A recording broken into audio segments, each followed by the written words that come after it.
Let's turn our attention now to the 4A North pairings. Sectional number 9, October the 23rd. Griffith will be at Gary West Side. Number 8, Hammond Morton will travel to Highland. Hammond will be at Gary Wallace, and Hobart will be at Gary Roosevelt. In sectional number 10, South Bend Riley at Kankakee Valley. Concord at Logansport. Number 7, Lowell will play at number 4, Plymouth. South Bend Clay will be at South Bend, Washington. Sectional number 11, Wawasee will be at East Noble. Columbia City travels to Fort Wayne Elmhurst. Northridge will travel to Angola.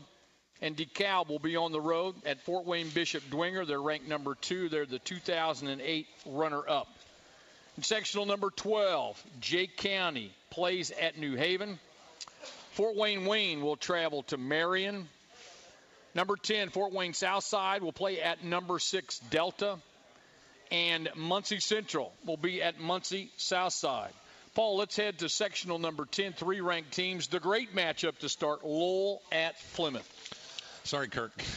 That's the last email I got from Kirk Kennedy. Says let's try to get a good draw. So, but the bottom line is it is not happening, and it is going to be a great football game. Make no mistake about it. You got 2 teams. Coach, this game will be over in 49 minutes. I can tell you what, these guys like to run the football. This is going to play between the tackles, and Brandon Gruby, the all-time leading rusher in Lowell history, is going to have his work cut out for him. And of course, you got the great tight end Laniel Himes from Plymouth. I tell you what, this is old-fashioned.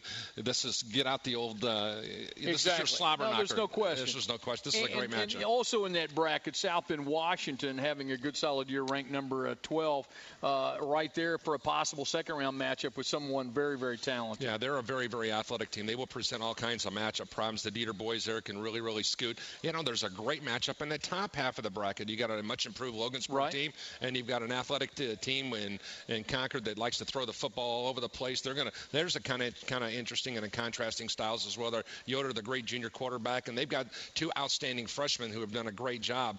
Tell you what, this is one of those sectionals in regards to athleticism and to contrastings of styles as well. Sectional number 12, the Fort Wayne Southside Delta matchup, number 10 versus number 6, one of those great early round football games that you'll see a week from Friday night.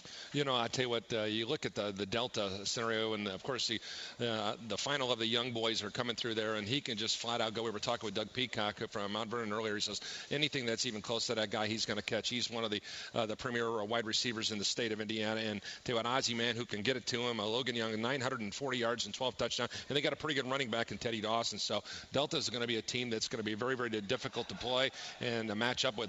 But however, you know, the question is, once we get into that weather scenario, how are they going to be able to handle it if we get a bad weather day? That would be an interesting dynamic to undertake. We turn our attention now to the 4A South pairings. Sectional number 13. Newcastle will travel to Mount Vernon of Fortville. Greenfield Central will be on the road at Anderson Highland. Indianapolis Arlington will be at Anderson. And Pendleton Heights will travel to New Palestine. In sectional number 14, Ron Colley will be at Indianapolis Broad Ripple. Plainfield will travel to Indianapolis Northwest. Manual of Indianapolis will play at Mooresville. And Lebanon will be on the road at Indianapolis Cathedral, ranked number 1, the defending 4A champions. Sectional number 15, Madison at South Dearborn. Franklin County will travel to Shelbyville. Connorsville on the road at East Central. East Central ranked number 9. And Greenwood on the road at Franklin Community. Sectional number 16, Boonville at Owen Valley. Number 3, Jasper will be on the road at Northview.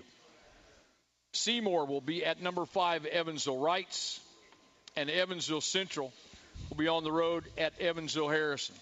Paul, we're joined by John Broughton, the head coach at Pendleton Heights. Pendleton Heights at New Palestine. Coach, tell us what you think about this matchup. Well, we traveled there our 3rd game of the season, and we came off a victory over Greenfield the week before that, 28-0, and went into New Pal and didn't play very well. And we're looking forward. I told the team at that time that we'd have an opportunity probably to come back and be a measuring stick to see how we improved as the season went on. So we got that opportunity in the first round here to play a very good team that's playing.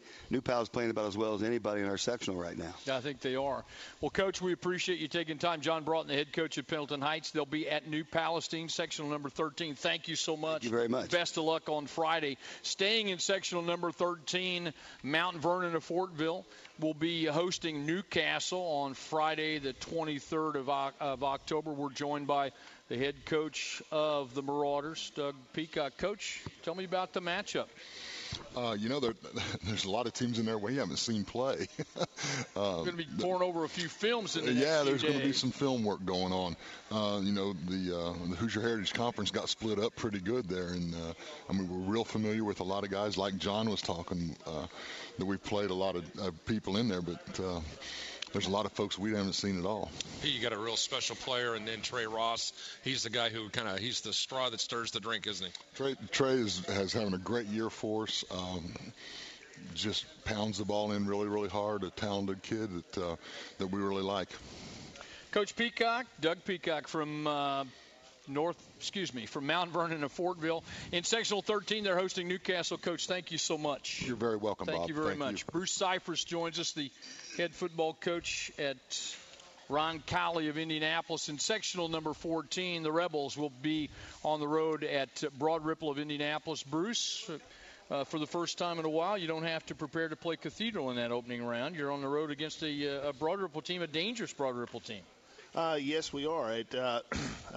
First of all, we're glad that we don't have to open at Cathedral as we had the previous 3 years. But Broad Ripple, they do have a very dangerous team. Bob Ashworth and I coached together. I coached under Bob for 6 years at Lawrence Central back in the 80s. And I can tell you Bob is a lot smarter than I am. So I know he'll have their kids ready to go. And we're at their place, so be a good challenge there in the opener. Well, Bruce, we appreciate you taking time. Best of luck to you and the Rebels next Friday night. Thank you very much. Thank you. And Paul Condry, let's turn our attention now to let's go to sectional 16. 4 ranked teams down in the southwestern part of the state, and boy, how about it? You got Boonville right there. They're ranked number 12. They're at Owen Valley. Number 3, Jasper, with a dangerous Northview team that's playing very well, ranked number 12 right now. And then Evansville Wrights ranked number 5. 4 good teams. I love the Jasper-Northview matchup. Well, I'll tell you what, in addition to that, I like the potential matchup in the championship game. And I'm going to, of course, as an analyst, we can put ourselves there. But how about the Matt McIntosh, Austin Aaron's potential matchup in that final if those two favorites get there? Those teams have played very, very well. 2 of the best quarterbacks, and they've also got a slew of talent around them. I tell you what, this is a great tournament in 16. And I tell you what, these teams, and Boonville's had a tremendous year as well, Coach. Well, they really have, Paul, and I think when you look at it, it addresses the balance. I also turn our attention to Cathedral, sectional 14. We mentioned it, but the way they're playing, they have to be the prohibitive favorites going into this. You beat 2 of the biggest 5A schools in the state. They're very, very formidable. They're deep in every position, their offensive line. We talk about Zupancic. We talk about Karras up front. You could talk about Kofi, who can do all kinds of things. It goes up and down the line. But once again, we need to throw in a reminder in there to the teams in the northern half of that. Right. Or in that top half of that bracket, because there is a very good Plainfield team in there, and James Hurst may be the best football player in the Hoosier State sitting in that bracket right there. Well, we are through numbers 1, 2, 3, and 4A for your pairings for the 2009 IHSAA football tournament coming up, the 37th annual IHSAA football state tournament presented by the Indianapolis Colts.